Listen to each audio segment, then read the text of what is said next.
Middlemarch, by George Eliot. Chapter 68.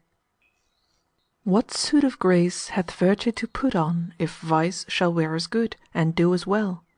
If wrong, if craft, if indiscretion, act as fair parts, with ends as laudable; which all this mighty volume of events, the world, the universal map of deeds, strongly controls, and proves from all descents, that the directest course still best succeeds. For should not grave and learned experience, that looks with the eyes of all the world beside, and with all ages holds intelligence, go safer than deceit without a guide? Daniel, Musophilus. That change of plan and shifting of interest which Bulstrode stated or betrayed in his conversation with Lydgate had been determined in him by some severe experience which he had gone through since the epoch of Mr. Larch's sale, when Raffles had recognized Will Ladislaw, and when the banker had in vain attempted an act of restitution which might move divine Providence to arrest painful consequences. His certainty that Raffles, unless he were dead, would return to Middlemarch before long, had been justified. On Christmas Eve he had reappeared at the Shrubs. Bulstrode was at home to receive him and hinder his communication with the rest of the family, but he could not altogether hinder the circumstances of the visit from compromising himself and alarming his wife. Raffles proved more unmanageable than he had shown himself to be in his former appearances. His chronic state of mental restlessness, the growing effect of habitual intemperance, quickly shaking off every impression from what was said to him. He insisted on staying in the house, and Bulstrode, weighing two sets of evils, felt that this was at least not a worse alternative than his going into the town. He kept him in his own room for the evening, and saw him to bed, Raffles all the while amusing himself with the annoyance he was causing this decent and highly prosperous fellow sinner, an amusement which he facetiously expressed as sympathy with his friend's pleasure in entertaining a man who had been serviceable to him, and who had not had all his earnings. There was a cunning calculation under this noisy joking, a cool resolve to extract something the handsomer from Bulstrode as payment for release from this new application of torture. But his cunning had a little overcast its mark. Bulstrode was indeed more tortured than the coarse fibre of Raffles could enable him to imagine. He had told his wife that he was simply taking care of this wretched creature, the victim of vice, who might otherwise injure himself. He implied, without a direct form of falsehood, that there was a family tie which bound him to this care, and that there were signs of mental alienation in Raffles which urged caution. He would himself drive the unfortunate being away the next morning. In these hints he felt that he was supplying Mrs. Bulstrode with precautionary information for his daughters and servants, and accounting for his allowing no one but himself to enter the room even with food and drink. But he sat in an agony of fear lest Raffles should be overheard in his loud and plain references to past facts, lest Mrs. Bulstrode should be even tempted to listen at the door. How could he hinder her? How betray his terror by opening the door to detect her? She was a woman of honest, direct habits, and little likely to take so low a course in order to arrive at painful knowledge, but fear was stronger than the calculation of probabilities. In this way Raffles had pushed the torture too far, and produced an effect which had not been in his plan. By showing himself hopelessly unmanageable, he had made Bulstrode feel that a strong defiance was the only resource left. After taking Raffles to bed that night, the banker ordered his closed carriage to be ready at 7:30 the next morning. At 6 o'clock he had already been long dressed, and had spent some of his wretchedness in prayer, pleading his motives for averting the worst evil, if in anything he had used falsity and spoken what was not true before God. For Bulstrode shrank from a direct lie with an intensity disproportionate to the number of his more indirect misdeeds. But many of these misdeeds were like the subtle muscular movements which are not taken account of in the consciousness, though they bring about the end that we fix our mind on and desire. And it is only what we are vividly conscious of that we can vividly imagine to be seen by omniscience. Bulstrode carried his candle to the bedside of Raffles, who was apparently in a painful dream. He stood silent, hoping that the presence of the light would serve to waken the sleeper gradually and gently, for he feared some noise as the consequence of a too sudden awakening. He had watched for a couple of minutes or more the shudderings and pantings which seemed likely to end in waking, when Raffles, with a long half-stifled moan, started up and stared round him in terror, trembling and gasping. But he made no further noise, and Bulstrode, setting down the candle, awaited his recovery. It was a quarter of an hour later before Bulstrode, with a cold peremptoriness of manner which he had not before shown, said, "I came to call you thus early, Mr. Raffles, because I have ordered the carriage to be ready at 7:30, and intend myself to conduct you as far as Ilsley, where you can either take the railway or await a coach." Raffles was about to speak, but Bulstrode anticipated him imperiously with the words, "Be silent, sir, and hear what I have to say. I shall supply you with money now, and I will furnish you with a reasonable sum from time to time, on your application to me by letter.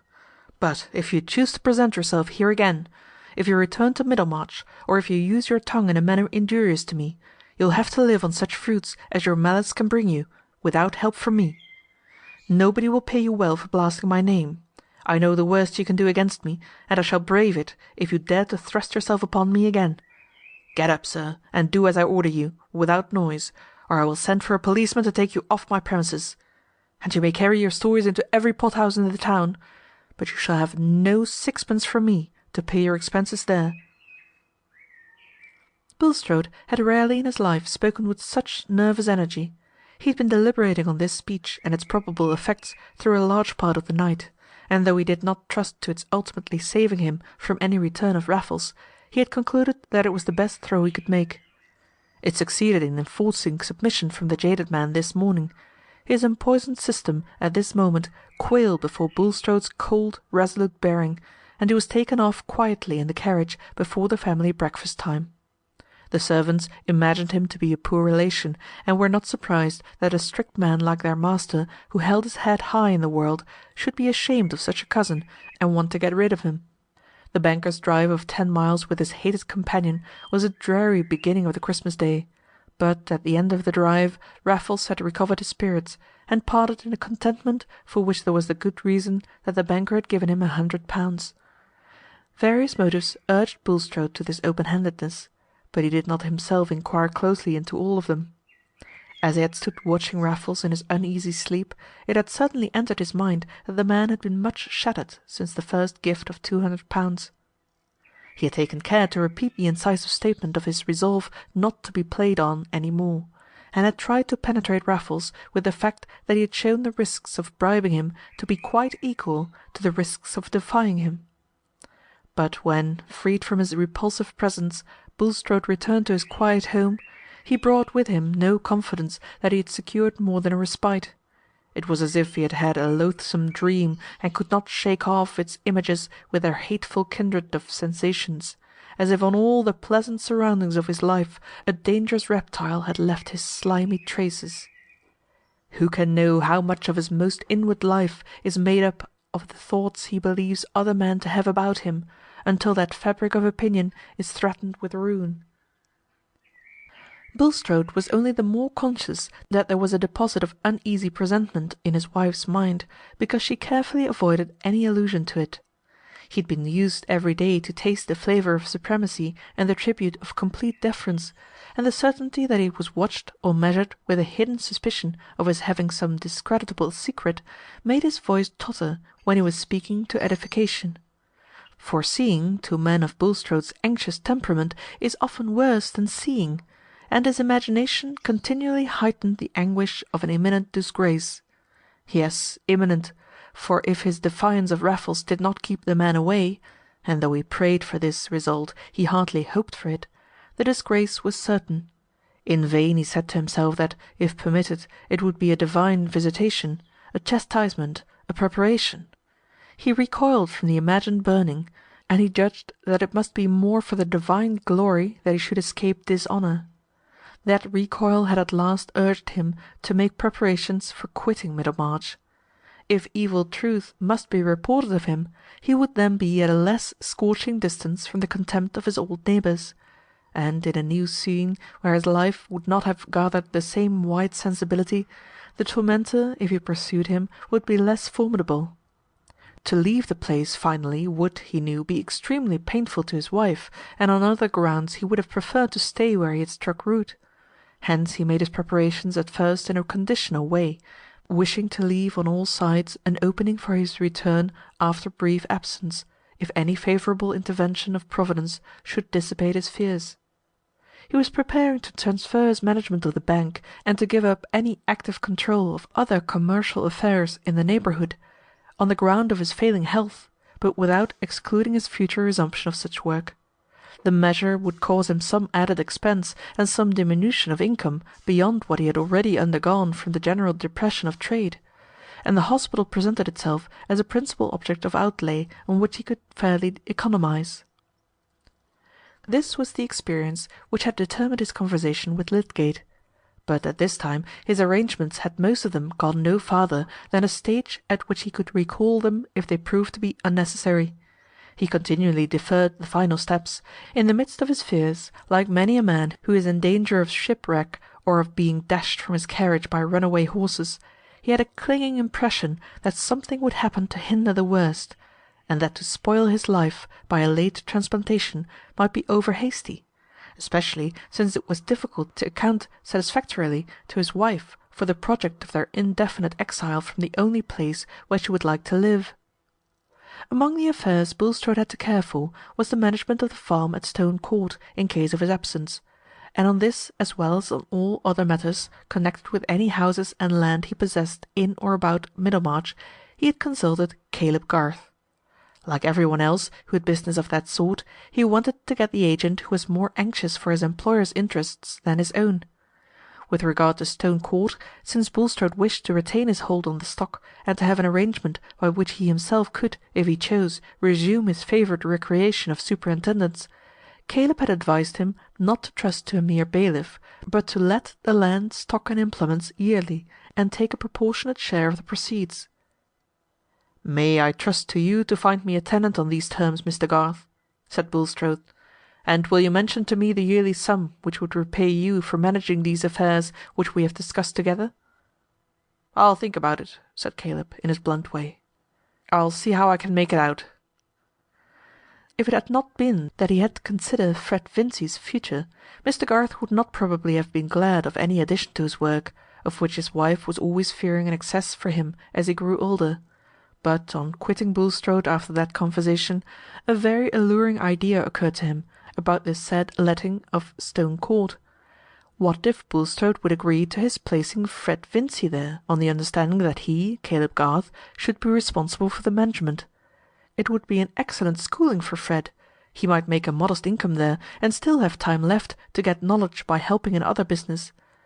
He mentioned his notion to Mrs. Garth with such evident delight that she could not bear to chill his pleasure by expressing her constant fear of his undertaking too much. "The lad would be as happy as two," he said, throwing himself back in his chair and looking radiant, "if I could tell him it was all settled. Think, Susan, his mind had been running on that place for years before old Featherstone died, and it would be as pretty a turn of things as could be that he should hold the place in a good industrious way after all, by his taking to business. For it's likely enough Bulstrode might let him go on, and gradually buy the stock. He hasn't made up his mind, I can see, whether or not he shall settle somewhere else as a lasting thing. I never was better pleased with the notion in my life. And then the children might be married by and by, Susan." "You will not give any hint of the plan to Fred until you are sure that Bulstrode would agree to the plan," said Mrs. Garth, in a tone of gentle caution. "And as to marriage, Caleb, we old people need not help to hasten it." "Oh, I don't know," said Caleb, swinging his head aside. "Marriage is a taming thing. Fred would want less of my bit and bridle. However, I shall say nothing till I know the ground I am treading on. I shall speak to Bulstrode again." He took his earliest opportunity of doing so. Bulstrode had anything but a warm interest in his nephew Fred Vincy, but he had a strong wish to secure Mr. Garth's services on many scattered points of business at which he was sure to be a considerable loser if they were under less conscientious management. On that ground he made no objection to Mr. Garth's proposal, and there was also another reason why he was not sorry to give a consent which was to benefit one of the Vincy family. It was that Mrs. Bulstrode, having heard of Lydgate's death, had been anxious to know whether her husband could not do something for poor Rosamond, and had been much troubled on learning from him that Lydgate's affairs were not easily remediable, and that the wisest plan was to let them take their course. Mrs. Bulstrode had then said for the first time, "I think you are always a little hard towards my family, Nicholas, and I am sure I have no reason to deny any of my relatives. Too worldly they may be, but no one ever had to say that they were not respectable." "My dear Harriet," said Mr. Bulstrode, wincing under his wife's eyes, which were filling with tears, "I have supplied your brother with a great deal of capital. I cannot be expected to take care of his married children." That seemed to be true, and Mrs. Bulstrode's remonstrance subsided into pity for poor Rosamond, whose extravagant education she had always foreseen the fruits of. But remembering that dialogue, Mr. Bulstrode felt that when he had to talk to his wife fully about his plan of quitting Middlemarch, he should be glad to tell her that he had made an arrangement which might be for the good of her nephew Fred. At present he had merely mentioned to her that he thought of shutting up the Shrubs for a few months, and taking a house on the southern coast. Hence Mr. Garth got the assurance he desired, namely, that in case of Bulstrode's departure from Middlemarch for an indefinite time, Fred Vincy should be allowed to have the tenancy of Stone Court on the terms proposed. Caleb was so elated with his hope of this neat turn being given to things, that if his self-control had not been braced by a little affectionate wifely scolding, he would have betrayed everything to Mary, wanting to give the child comfort. However, he restrained himself, and kept in strict privacy from Fred certain visits which he was making to Stone Court, in order to look more thoroughly into the state of the land and stock, and take a preliminary estimate. He was certainly more eager in these visits than the probable speed of events required him to be, but he was stimulated by a fatherly delight in occupying his mind with this bit of probable happiness, which he held in store like a hidden birthday gift for Fred and Mary. "But suppose the whole scheme should turn out to be a castle in the air," said Mrs. Garth. "Well, well," replied Caleb, "the castle will tumble about nobody's head." Chapter 68